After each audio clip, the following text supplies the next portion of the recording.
You're lucky, Dragonborn. You have a good track record, and always complete the missions you're given. You get used to being called Skyrim's hero, but are you the only one? What about those who were brave, just like you, but they never made it? Or something went wrong? Here, I tell their stories. So today, I will be listing 5 failed heroes in Skyrim. Let's get into it. Starting off with number 5, we have Malborn, the spy who's willing to go undercover to get you deep inside the Thalmor embassy during the quest Diplomatic Immunity. The Thalmor killed all of his family years ago back in Valenwood, and now he wants revenge. Well, turns out he can pass off as a bartender at their upcoming party. Oh, let's use it. So when you get to the party, your mission is very clear. Meet up with Malborn so that he can... Oh, sorry, what? I'm being talked at. Have we met before? You know when they just start talking to you and they expect you to join in? Like, I'm trying to do something here. Leaf? Hi, Leaf. Yes, here's my invitation. You stay crispy as well, thank you. God, this place is weird. We're almost to our guy focus. We just have to walk in and talk to Elenwyn, who'll tell you she just finished a lat workout, and then you can go over to Malborn and look at him being all actor-like. Yes, sir, 1 Clovian brandy, coming right up. But seriously, Malborn, get your cup to stop jiggling, okay? It's gonna give away our position, you crazy man! Okay, thank you. But seriously, dude, you're a legend. No, smuggling all of our weapons in here, getting us into the back room while the guards were distracted by that annoying drunk guy we met outside. We owe you big time. Oh, there's someone back here. Hey, you didn't see any of this, okay? Savani, you shut your f***ing mouth! You like your moon sugar, right? Keep it that way.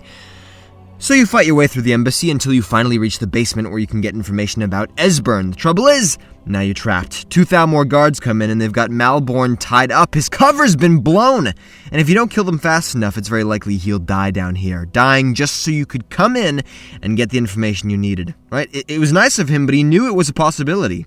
Lucky for me, though, he did manage to stay alive. He used the old door trick that I told him. Yeah, it makes it very hard to get hit. Good one. Good on you. But either way, this mission is a bust. We need to get out of here before we spark the next great war. So yes, we did get what we needed, but Malborn's life as a spy is now over. But, you know, the way I see it is... You know what? I forgot to free that prisoner back in the basement. Yeah, they got... Oh, we're a hot mess. Number 4, we have Alethea. He was an Imperial soldier guarding the expedition group going into Neshuenzel underneath Markarth. He's found in the same room as Nimi, the poisoned one, who you were sent to destroy. But this is interesting because Alethea might not seem like a hero the first time you find him, right? Maybe just another poor victim of this spider. When you read the notes next to his body, he doesn't really seem to have a good attitude about the mission, right? He's making fun of the researchers, stopping to examine every single little detail. He says they're not really good at fighting. He says there are 2 of them that he's having a hard time trusting because they seem to be hiding something from everyone else. So his opinion of the group seems kind of low. And yet, all of the researchers ended up making it into that city. And Nimi still stands. What this tells me is there was a moment where they got to this room and then they were attacked. And instead of retreating and giving up, it was Alethea who said, Go, go, go, I'll hold it off. Are you sure? Yes. Maybe I can help you fight? No, you're not good at it. So there he stood, taking on the beast by himself. Stop examining the egg sacs and go. Right, sorry. So all the researchers, they do make it inside. And judging by how close his body is to the door, he nearly got inside too. But as he was running up the stairs, Nimi got in that fatal bite, and the poison would soon work its course through his body. Despite his opinion of these researchers, he would die if it meant accomplishing this mission and getting them out of harm's way. And so he did. What he didn't realize was all of them would soon go as well. Number 3, we have Hod. His story takes place at the Frostflow Lighthouse. He comes home from town later than usual. The snow's been falling heavier. Ramadi's probably in bed by now, so he goes in quietly. And even softer now, his breathing stops. He freezes. He sees his wife lying dead in the middle of the floor, a Falmer axe coming out of her stomach. She had been woken up by something in the night. Trails of blood lead from his kid's room to the basement. He goes down, he follows them, and he makes sure to lock the door behind him so that whatever evil is down here won't climb back up and wreak this same havoc on someone else. He follows the icy tunnel that now is broken into his home. Further down he goes, until he smells the burning of flesh. Perched up on a bed of rock is his son, Manny, also impaled. Fires working their way of what's left of him, shovels propped up, adorning this recent trophy. And chattering to his right is the fleshy creature that did it. Not many of them at this point, actually, with their pets all around them. He goes into a rage, his muscles are shaking, the lightest they've ever felt. It's so easy to move that sword in front of him, which is cutting through them now, destroying those already mangled faces. It takes 8 of them to pin him down, but they get him. They take him deeper inside, but when they finally drop him in a cage, he comes back to his body. He can feel his arms again, and they're wrapped so tightly around his daughter. She's still alive, Sudai. Not everything is lost just yet, he still has her to fight for. But there are too many of these creatures to take on. He figures if he can sneak out of the cage, he can try to find a clear path that leads back up to the lighthouse, and they can both escape. But when he tries this, he ends up getting bitten by one of the chorus. The fever will soon kick in. He gets thrown back into the cage. That may have been his only chance. He takes out the small dagger he was hiding and he gives it to his daughter.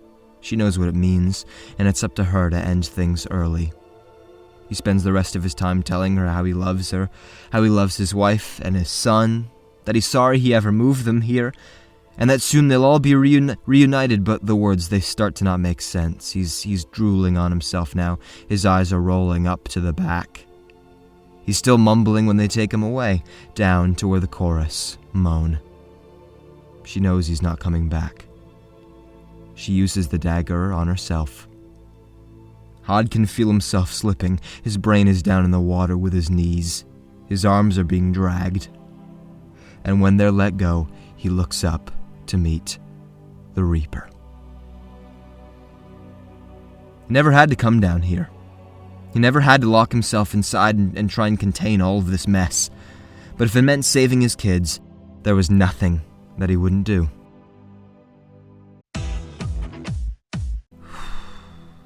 Probably should have saved that one for the end, because now it's like, really... Boobies! Number 2, we have Trias. He wants to know what's actually happening in the city of Markarth. Forsworn attacks are becoming more frequent, and the guards do nothing about it. Like this blatant attack on Margaret in the marketplace. Waylon specifically yelled out, "The Reach belongs to the Forsworn." Alright, well, let's see if we can't find something on his body. Oh, hello, Trias. I appreciate the gesture right now, but... Hello, guard. Wouldn't fancy a little rub down there, would you? Inconspicuous. No, Trias, I didn't drop any notes. Oh, I see. Yes, let us go to the Shrine of Talos so that we can pray. Just the two of us. In the name of my left shoulder, my right shoulder, and my sweaty forehead. Ethan! Do you think they bought it? Oh, here's your note back, by the way. I think you dropped this. So what's this about Forsworn? And he tells you something isn't right. He's been trying to figure out this conspiracy ever since his own father was killed by Forsworn. Right now, he seems to be the only one interested in this, and it takes guts to risk his life in order to uncover this secret. So you both do some digging for information. Guards will threaten you to stop. Mercenaries will threaten you to stop, although I beat the hell out of him. And I did try to get some information from him, and he did it. He did the old door trick, you sneaky thief, you. I'm proud. No, I'm honestly proud. So after a while, you do find out that Thonar has Madnak in the Sidna mine and is using him for his own personal gain. Boom. You run back to the Shrine of Talos. You're jiggling with excitement, jiggling to tell Trias what's going on. And what is this? They killed him. They found out what he was up to, and they killed him. If it wasn't for him setting this in motion, the truth may have never been exposed, but... just like his father, he would die to the city's corruption. And I checked his body. The guards even took his note that I gave back to him. So many times he would drop that around the city. He could just hang on to it. He could have been so happy. Oh! And number 1, we have Adelvald, not a name that you might recognize, and usually his efforts go unnoticed. You can find him in Dim Hollow Crypt during the quest Awakening. See, Vigilant Tolan is actually the first one to mention his name, that Adelvald was the only one who believed there could be some kind of ancient vampire artifact hiding in that crypt. Zorana. That the inner chamber inside was integral to finding out what this was. Zorana.